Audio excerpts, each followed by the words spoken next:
Секогаш кога доаѓаш во Крушево, во тоа орловско гнездо, врз кое сонцето плете мрежа од виножито и ветерот раскрилува и езди низ дождот од сребрените звезди, секогаш те пречекува, драги пријателе, овој споменик, овој символ на слободата, почин кон борците, хероите кои ги дале своите животи за татковината. Секогаш кога доаѓаш во Крушево и кога ќе ви се сретнат погледите со споменикот, во тебе, драги пријателе, оживува најсилно еден Илинден дамнешен, една Крушевска република, светла страница од нашата историја, и еден народ македонски кој, гледајќи ја крвта во своите дланки и колнејќи се во своето постоење, го крева својот глас против поробувачот, го подарува своето срце на пискотниците од куршумите и сабјите во името на слободата на својата земја, во името на човештвото.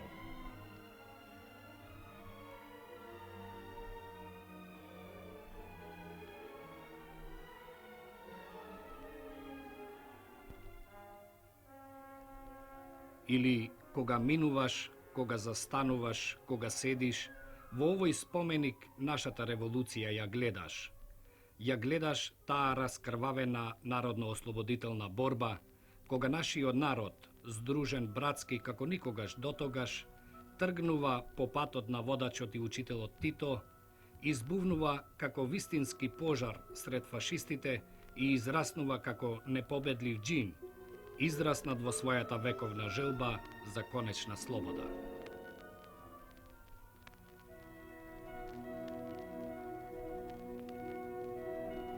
Вака, достоинствен, горд како спомеников бетонски ја издржува нашиот народ крвавата борба, паѓа во неа за од својата крв повторно да изрти, да го слушне својот глас уште погласно, да раскрили неговата желба за вистинско слободно сонце, за свое небо, за своја земја.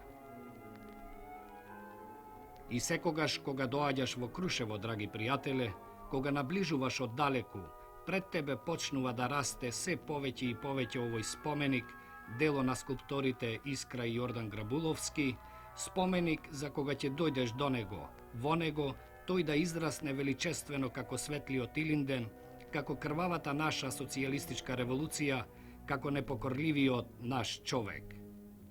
Во секој негов дел гледаш едно парче од нашата историја, една вистина од нашата слобода.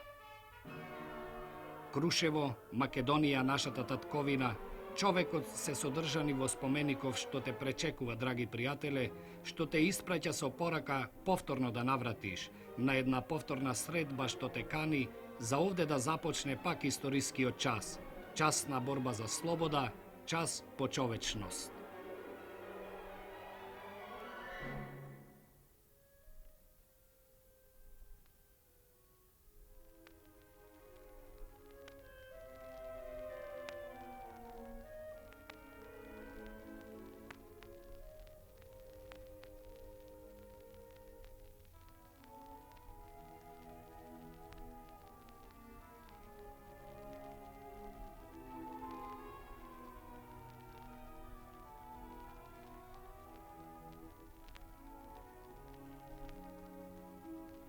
Срцето на татковината, во изворот што клокоти врие, под оние карпи под планината, ќе чуеш како спокојно бие срцето на татковината, во црцорот на штурецот весел, во росата на тревите на падината, ќе сетиш како звони, како песна срцето на татковината, во играта детска, во смевот што ечи, во цветот, во листот, во убавината, можеш да го видиш и да го чуеш срцето на татковината.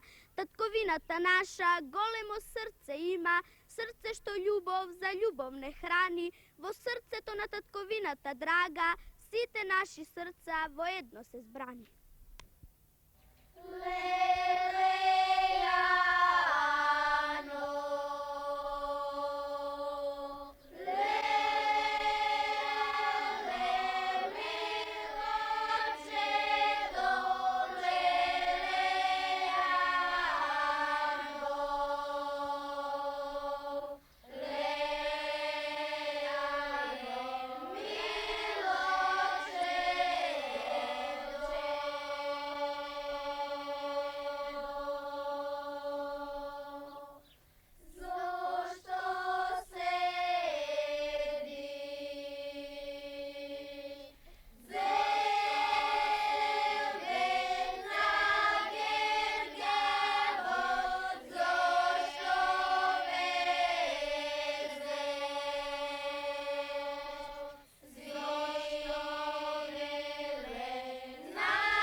Во денешнава емисија, драги деца, музички гости се вашите другарчиња од основното училиште во село Кучково Скопско.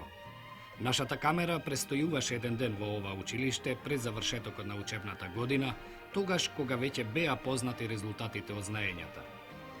Како што ни рекоа учениците и наставниците, успехот е подобар од било кога, благодарение на самите ученици кои вистински ја засакаа книгата и заеднички се бореа против незнаењата. Покрај наставата, учениците постигнаа многу добри резултати во вонучилишните активности. Во секциите, велат учениците, ние ги проверуваме своите знаења добиени од книгите, ги задоволуваме нашите желби низ музиката, фолклорот, литературата, сликарството. Некои ученици членуваат во повеќе секции, зборуваа наставниците, и тоа воопшто не им пречеше да постигнат солидни резултати и во наставата. Дисциплината, додаваат тие, е првиот услов за успех, а во ова училиште таа навистина е добра. Во оваа емисија не можеме се да покажеме што видовме, што слушнавме во училиштето во Кучково, но и ова што го видовме и што ќе го видиме зборува дека учениците навистина доста работеле.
Замолкнала птичка глас, нека грее, нека гори, сега зрее житен клас. Јаревици жита зрели, исплашени летат врој, див од ветер од жетвори, носи среќе весел пој. Трепти сводот, стадо рудо, лежи мирно сенкалат, песна свири на кавалче, крај стадо овчар млад. Се е тихо спарен стој, и на гранка колне лист, od žega zaprem okna i potok od srebren čist. Кој каде летува, кој каде летото го сплетува, кажете вие, а јас ќе мижам. Но во зоолошката градина животните велат: каде ќе летуваме ние? Изгледа вам воопшто не ви е грижа. Слонот, например, слонува. Барем една ноќ в џунгла да преночувам.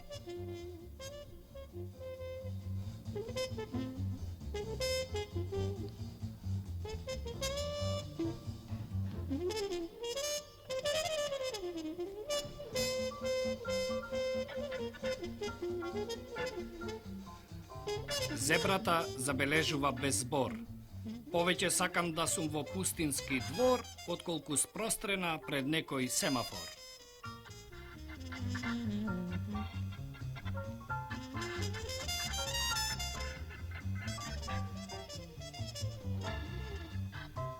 Ми кажа, нилскиот коњ зборел: децата се капат лево, десно, долу, горе, а јас место овој базен би сакал едно вистинско море.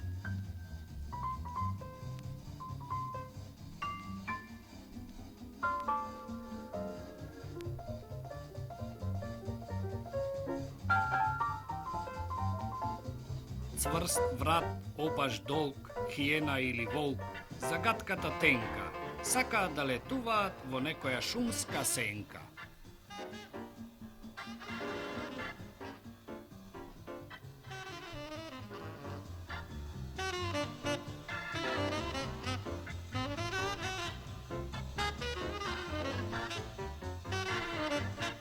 Камилата в соништа броди, сака да летува в пустини, оазии и води. Ангорката поносна бистра, со кожа волнеста, в копитата чиста, ја крева главата и вели: најмногу сакам да летувам во моите родни предели, таму да го поминувам денот покрај природното сено.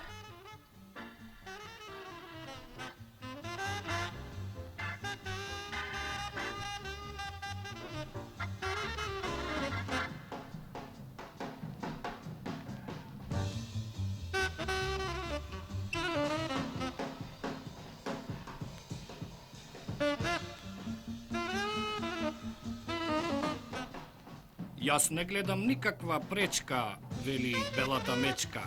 Ќе го обиколам 3 пати светот во зима да го претворам ова лето. А за тоа патување за кое немам билет, верувам дека вие сте го скриле.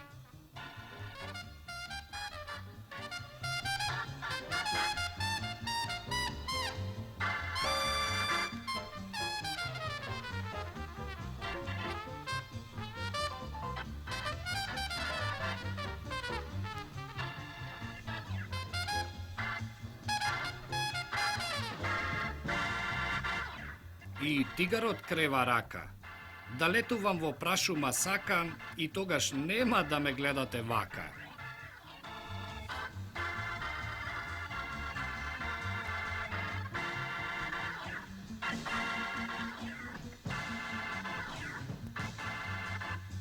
Што дека сум млав, силен и здрав, често озборување, годинава не одам на летување.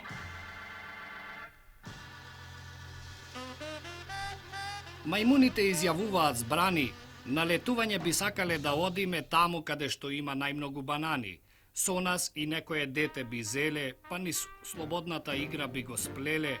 Кога би отишле чесно, ниедно мајмунче нема да биде бесно, ветуваме. Ако не заминеме, ќе ве чекаме и овде ќе поигруваме. Но последната вест јавува од зоолошкиот престол. За животните од зоолошката градина во ниедно летувалиште немало ниту едно место.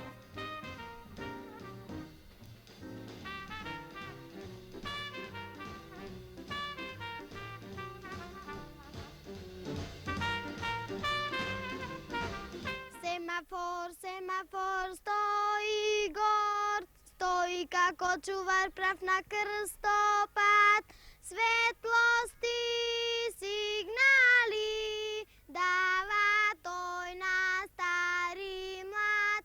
Светлости сигнали дава тој на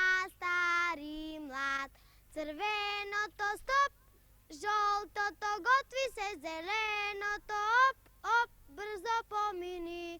Црвеното стоп, жолтото готви се, зеленото оп, оп, брзо помини. Семафор, семафор, стои год, никогаш не згаснува на крстопад. Светлости, сигнали, дава тој на стари млад. Светлости, сигнали, дава тој на стари млад. Црвеното стоп, жолтото готви се, зеленото оп, оп, брзо помини. Црвеното стоп, жолтото готви се, зеленото оп, оп, брзо помини. Трешички, сакам да ве скинам, но премногу куси рачења јас имам. Би сакала горе кај вас да се качам, но не можам, ете на празно се мачам. О, трешички, мила трешички, мои ранки, барем само малку наведнете гранки. Право да ви кажам, саледната каста ми се чини, оти веднаш ќе порасте.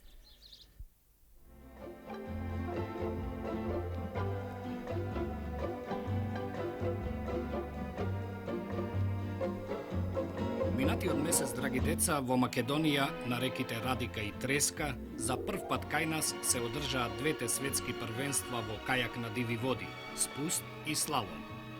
Како што е познато, покрај нашата земја, на овие првенства учествува уште 18 земји од цел свет.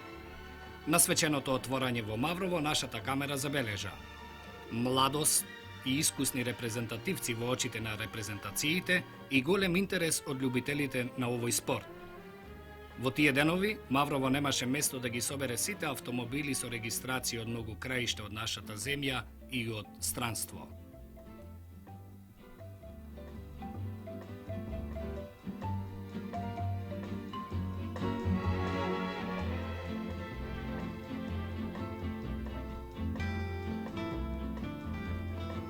И додека кајакарите водат жестока борба со дивата вода, што сака да ги завлечка во својот правец, а не каде што сака кајакарот и кајакот, ние да се подсетиме на делови од историјата на овој спорт.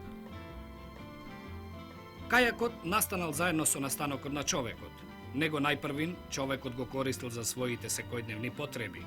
Оној човек се разбира кој живеел крај реките и крај езерата. Најпрвин кајакот изгледал многу едноставно. Парче дрво со малечко издлабено седиште и уште помалечка прачка што служела како весла. Со развитокот на човекот се развиваат и средствата со кои се служи во секојдневието. Според тоа и кајакот, кајчето, од време на време добива се понова форма, се усовршува. Мораме да спомнеме дека не се работи за кајчињата со мотори, туку за кајакот што го задржал својот хоби. Да остане секогаш во дружба со дивите води, да се поигрува со нив, да се поигруваат со него и секогаш да изгорува во желбата, да ги победува. Од тој хоби на кајакот, што се нарекол кану, луѓето создале и спорт што веќе е познат како кајак на диви води. Можеби некој дете ќе праша: а зошто па кајакарите не веслаат на мирни, неопасни води? Одговорот е јасен. Тој спорт е подруг, а за опасноста од дивите води, кајакарите мислат поинаку. Тие, всушност, воопшто не мислат дека дивите води се опасни, туку напротив, во таа водна дивина има своја питомина, велат тие и додаваат, да се спротиставуваш на дивата природна вода е вистинско задоволство. Водата е непокорлива, тече, брза по своите правци и не признава човечка команда. А спортистите од овој спорт пак, кој има своји строги правила, произлезени од обичаите на водата, тврдат дека и дивата вода е победлива. Затоа внимателно и упорно тренираат, со љубов влегуваат во таа борба, а резултатите не изостануваат. Реките Радика што тече од Маврово до Шпилското езеро крај Девар и Треска крај Скопје, како да се создадени за овој спорт кој во светот предизвикува се поголем и поголем интерес. Нивните диви води, непокорливи од секогаш, ги предизвикуваат кајакарите и ги покануваат на една невидена игра во која најчесто, за жал на водите, кајакарите излегуваат победници. Впрочем, и самите забележавте каква е таа борба и што треба се да се направи кајакарот за да излезе победник. Еве уште малку да ја погледнеме таа игра вода кајакари.